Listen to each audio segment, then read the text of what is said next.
There's a story that's trending now about the two grandsons of the late and former boss of the Gambino family, John Gotti. Both were arraigned yesterday in Queens Criminal Court on charges of assault and harassment. John and Frankie Gotti are the sons of Peter Gotti.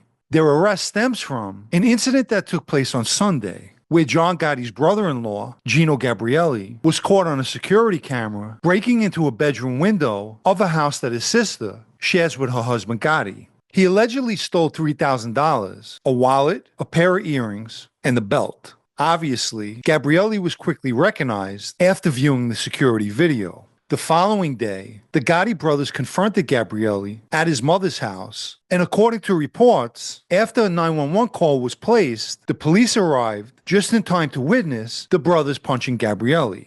Gino Gabrielli was also arrested and charged with second-degree burglary, third-degree larceny, and third-degree possession of stolen property.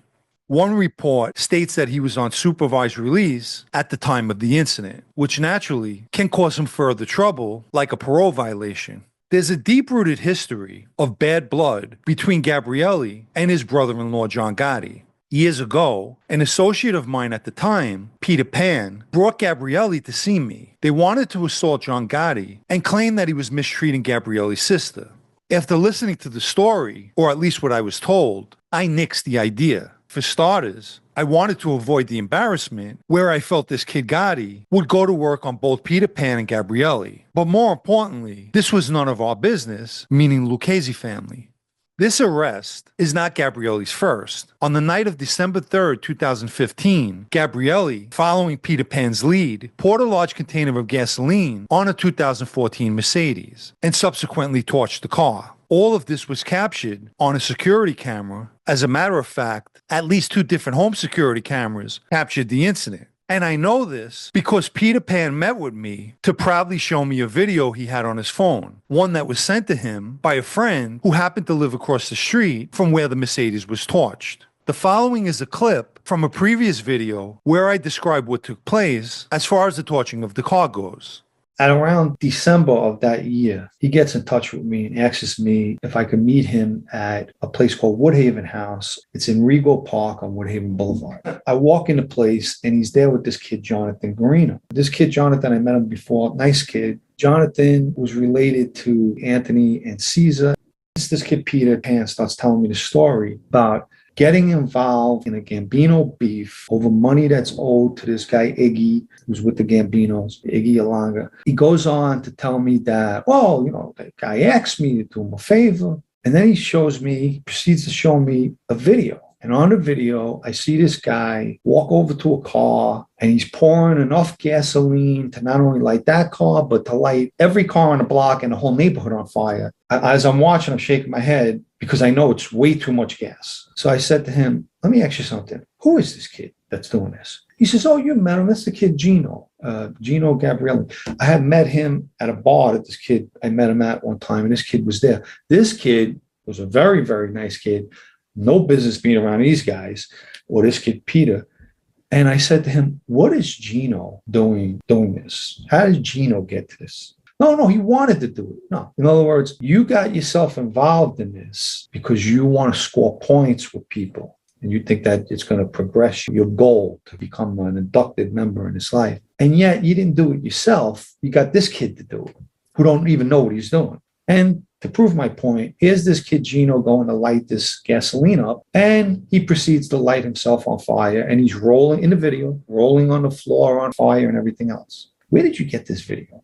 My friend lives across the street, and his cameras got it. He sent it to me.